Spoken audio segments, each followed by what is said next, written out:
এটা girls college location. শিয়ালদায় নেমে তোমাদেরকে বাঁ দিক ধরে বাস স্ট্যান্ডেতে চলে আসতে হবে, মানে হাওড়া ধর্মতলার বাস যেদিকে যায় সেইখানে ওই যে স্ট্যাচুটার পাশে গিয়ে দাঁড়াতে হবে। ওইখান থেকে সমস্ত বাস যায়। আমি দাঁড়িয়ে গেছি, আর এইবারে এই বাস আসলে ধর্মতলা হাওড়ার আমি বলবো জানবাজার নামবো।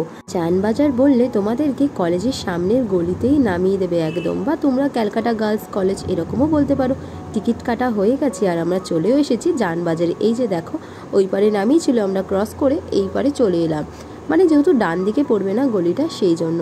এবার গলি দিয়ে একটু হাঁটতে হবে, 2 মিনিট থেকে 1 মিনিট মতন হাঁটলেই চলে আসবে তোমাদের ক্যালকাটা গার্লস কলেজ। কলেজের সামনে একটা মন্দিরও রয়েছে। চলো আগে তোমাদেরকে কলেজের গেটটা দেখিয়ে দিই। এই যে এটা হচ্ছে গিয়ে ক্যালকাটা গার্লস কলেজের গেট, আর পাশেই রয়েছে এই মন্দিরটা। এবারে আমরা ভিতরে যাব। দেখো এটা হচ্ছে গিয়ে টপ ফ্লোর। টপ ফ্লোরেতে এমনভাবে রুমগুলো করা আছে যে খুঁজেই পাওয়া যাচ্ছিল না, 303 এরকম রুমগুলো। যাই হোক, আমরা রুমের ভিতরে চলে এসেছি। এবারে এক্সাম দিয়ে বাড়ি ফেরার পালার। এই যে এটা হচ্ছে আমি। চলো টাটা বাই বাই। যদি একটুও হেল্প হয়ে থাকে তো অবশ্যই like, comment, share and subscribe. চলো বাই, আবার তোমাদের সাথে নেক্সট ভিডিওতে দেখা হবে।